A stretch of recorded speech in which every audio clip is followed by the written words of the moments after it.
Even though the hadiths mention that 124,000 prophets were sent, only 25 of them are named in the Qur'an. We have some knowledge about these prophets from the Qur'an, from hadiths, and even from earlier books like the Torah and the Bible. However, many people don't know about the nations they were sent to, the regions they lived in, and where those places are today. In this video, we will take a short but educational journey through who these 25 prophets mentioned in the Qur'an were, where they were sent, and where those lands are now in today's world. They were human beings just like us.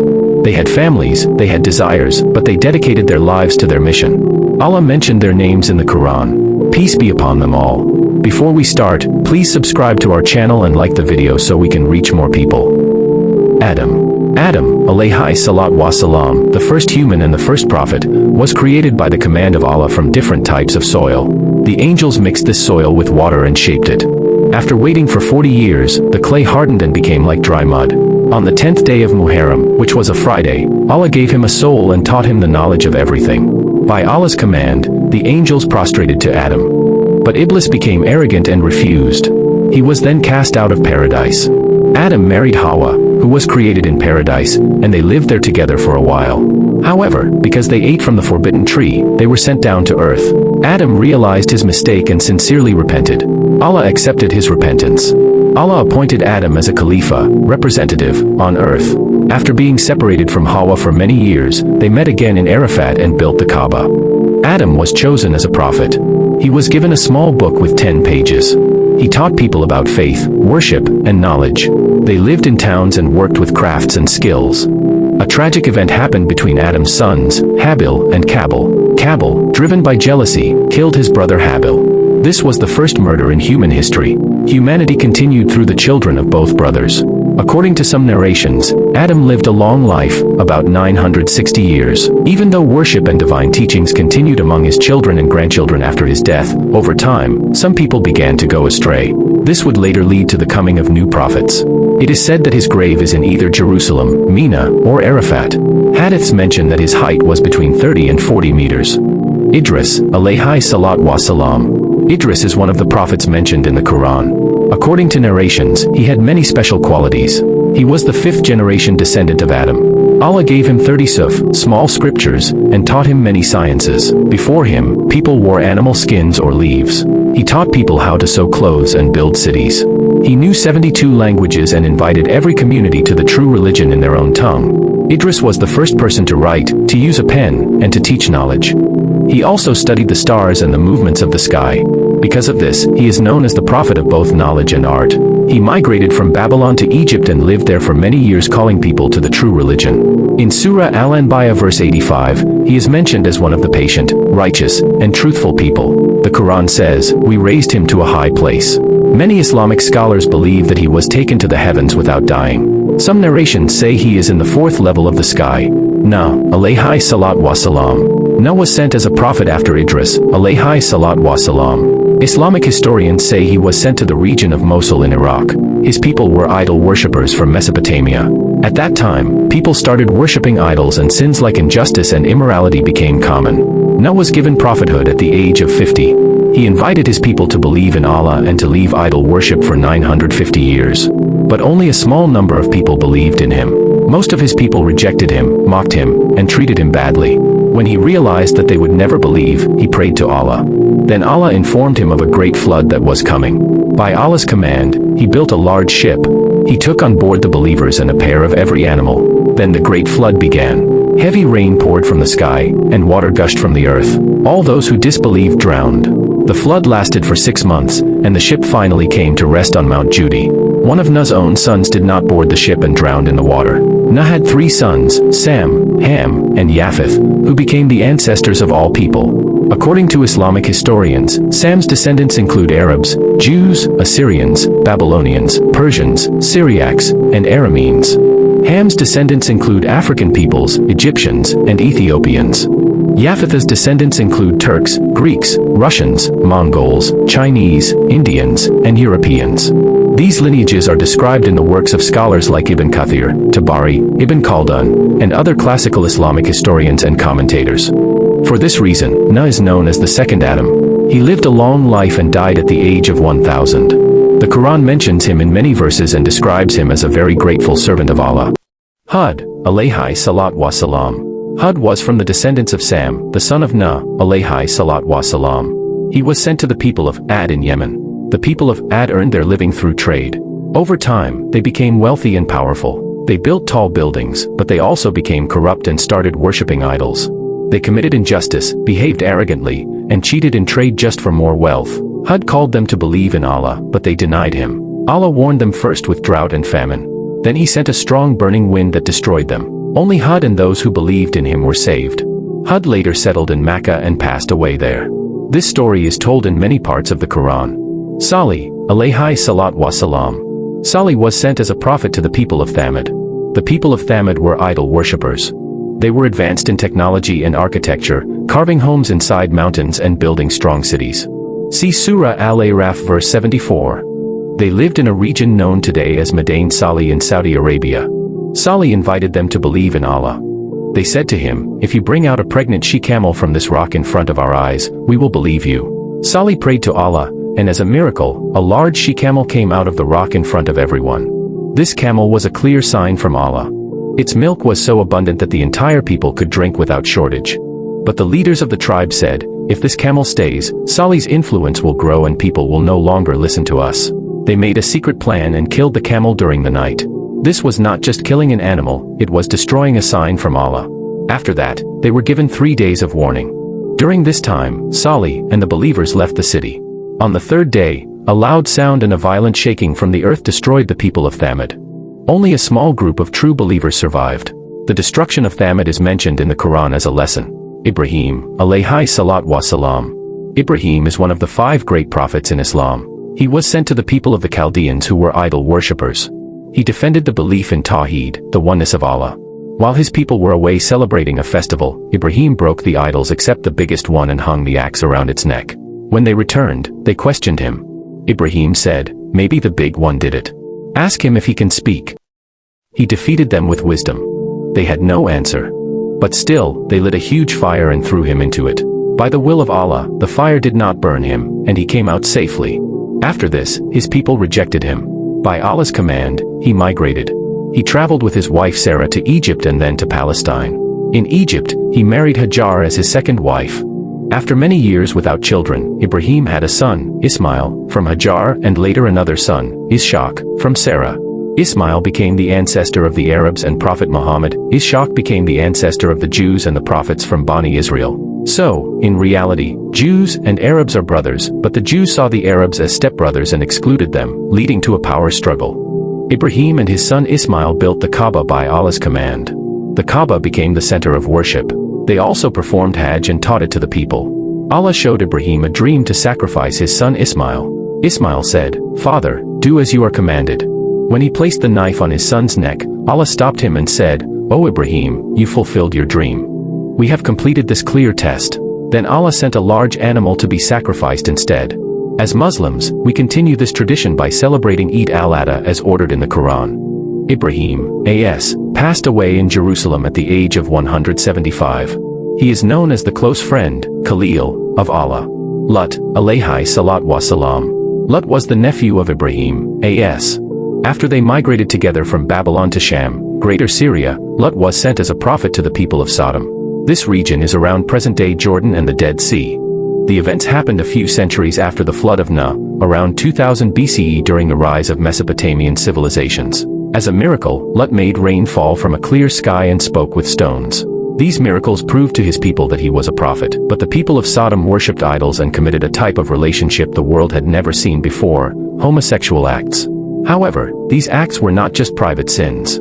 They were forced upon others. They would assault young boys and enslave them. Wealthy men would treat young males as property. They even blocked roads and kidnapped male travelers to abuse them. This was not just individual sin, it had become a system of organized oppression. The Quran describes their behavior like this: you approach men, block the roads, and commit shameful acts in your gatherings. Surah Al-Ankabut 29. Lut, a.s., invited them to the right path, but they refused and became even more aggressive. They even threatened to expel Lut and his family from the city. One day, 3 strangers came from the sky. They appeared as handsome young men and stayed at Lut's house as guests. The people of the city gathered and demanded to take these guests by force. They wanted to assault them. Lut was afraid, but the guests revealed they were angels. They told Lut to leave the city during the night with the believers. That night, Lut and a few believers escaped. By morning, the city was turned upside down. Stones rained from the sky and the corrupted people were completely destroyed. According to Islam, they were not destroyed just for practicing homosexual acts, they were punished because they forced this lifestyle on society, kidnapped the weak, and normalized group assaults. The story of the three handsome young men is told in the Quran to show this exact reason. Ismail, alayhi salat wa salam. Ismail was the eldest son of Ibrahim, alayhi salat wa salam, and one of the great-grandfathers of Prophet Muhammad. His mother was Hajar. Ibrahim left Hajar and Ismail in Mecca and returned. While Hajar ran between the hills of Safa and Marwa in search of water, the water of Zamzam miraculously burst from the ground. As Ismail grew older, he was sent as a prophet to the tribe of Juram. He taught them the religion of Allah, called people to worship, and showed them how to pray and give zakah. He was also known for his skills in archery and horse riding. It is mentioned in hadith books that Ismail, a.s., revived and established the Arabic language. His miracles included making fruits grow on thorny trees and causing sheep to give milk. He passed away in Mecca and was buried beside the Kaaba in the area known as Hijr. Ishaq, alayhi salat wa salam. Ishaq was the second son of Ibrahim, a.s., and his mother was Sarah. He was sent as a prophet to the people of Canaan, the land of today's Palestine. He visited Mecca with his brother Ismail and later spread the religion of his father. The Quran describes Ishaq as a good servant, righteous, truthful, and devoted to Allah. He was also the father of Jacob, who was a prophet too. His miracles included animals testifying to his prophethood, a mountain moving through his prayer, and bringing dead animals back to life. He passed away at the age of 120 in Palestine. His grave is in the city of Hebron, where his father Ibrahim, a.s., was also buried. Yaqub, alayhi salat wa salam. Yaqub was the grandson of Ibrahim and the son of Ishaq. His title is Israel, which is why his descendants are called Bani Israel, the children of Israel. He had 12 sons, and from them came the tribes of the Israelites. He was sent as a prophet to the land of Canaan and invited people to believe in Allah. Because of his deep love for his son Yusuf, his other sons became jealous, a test that Yaqub had to endure. The Quran introduces Yaqub as one of the most patient prophets. When he lost his son, he did not complain but said, "I only express my sorrow and sadness to Allah." Surah Yusuf 86. On his deathbed, he asked his sons, "Who will you worship after me?" They replied, "We will worship your God and the God of your fathers, Ibrahim, Ismail, and Ishaq, the one true God." Yaqub died in Egypt, but according to his will, he was taken to Palestine and buried next to his father Ishaq. Yusuf, alayhi salat wa salam.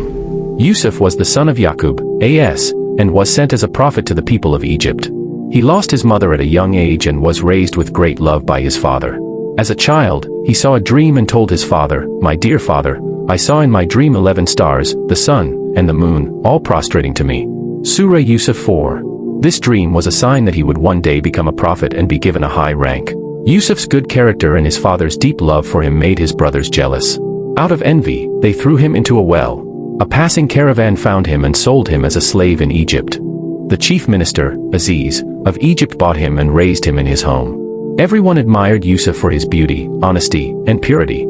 When Yusuf grew older, the minister's wife, Zulayha, tried to tempt him, but Yusuf protected his honor and ran away. Even though the truth became known, he was still imprisoned unfairly for a time. Even in prison, Yusuf preached Tawheed, the oneness of Allah. He taught morals and reflection to the prisoners. He interpreted the dreams of 2 inmates. One of them later went to serve the king. Years passed, and the king had a strange dream that no one could interpret. Then they remembered Yusuf, who explained it. There will be 7 years of abundance followed by 7 years of famine. Surah Yusuf 47. Because of his correct interpretation, Egypt prepared for the famine, and Yusuf was placed in charge of the country's treasures. Due to the famine, his brothers came to Egypt. Yusuf recognized them and kept his brother Binyamin with him through a clever plan. Later, he revealed his true identity, brought his whole family to Egypt, and healed his father's blindness. Yusuf forgave his brothers even though they had wronged him. He told them, "There is no blame on you today. May Allah forgive you." Surah Yusuf 92. This is one of the most powerful examples of forgiveness in the Quran. After reuniting with his family and reaching the highest position in Egypt, Yusuf still longed to return to Allah. This shows how elevated his spiritual rank was. His heartfelt prayer is recorded in the Quran. "My Lord, you have given me power and taught me the interpretation of events. Creator of the heavens and the earth, you are my protector in this world and the hereafter.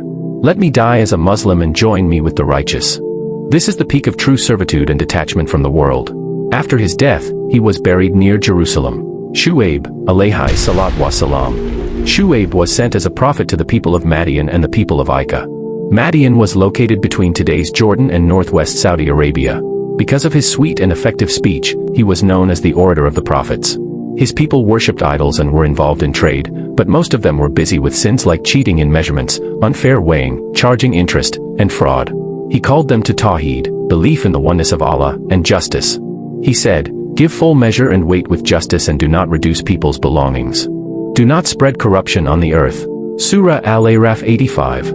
But his people mocked him and said, "O Shu'aib, do you tell us to leave the religion of our ancestors or not to do what we want with our wealth?"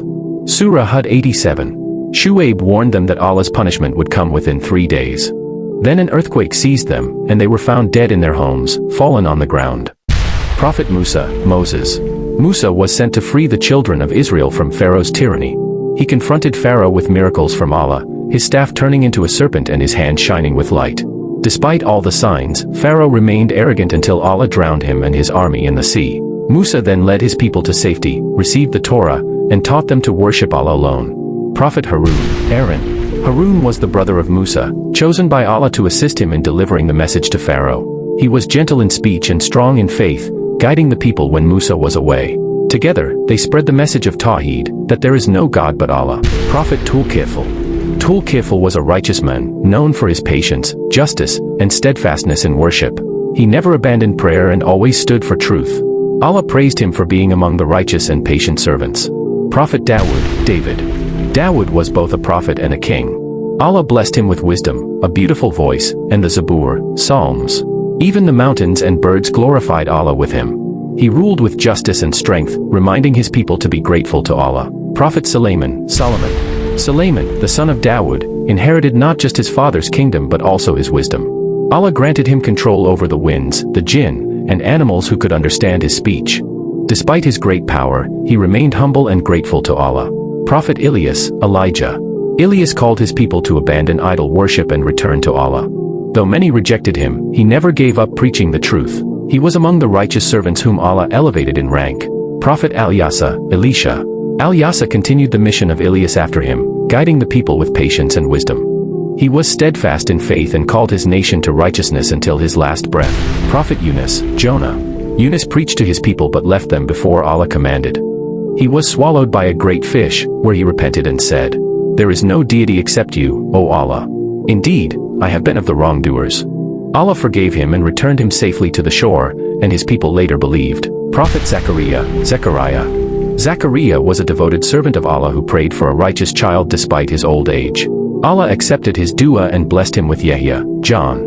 He reminded his people to obey Allah and stay firm in faith. Prophet Yahya was pure, kind, and devoted to Allah. He never disobeyed his Lord and was honored with wisdom from a young age. He preached truth and righteousness until he was martyred by his people. Prophet Jesus was born miraculously to Mary, without a father. He spoke as a baby, healed the blind and leper, and revived the dead, all by Allah's permission. He called people to worship Allah alone. But the people plotted against him, and Allah raised him to the heavens, saving him from harm. Prophet Muhammad, peace be upon him. The final prophet, the seal of all prophets. He brought the Qur'an as guidance for all humanity. He taught mercy, justice, and peace, showing mankind how to live in submission to Allah. Through him, Allah completed his message. He is the last messenger until the day of judgment.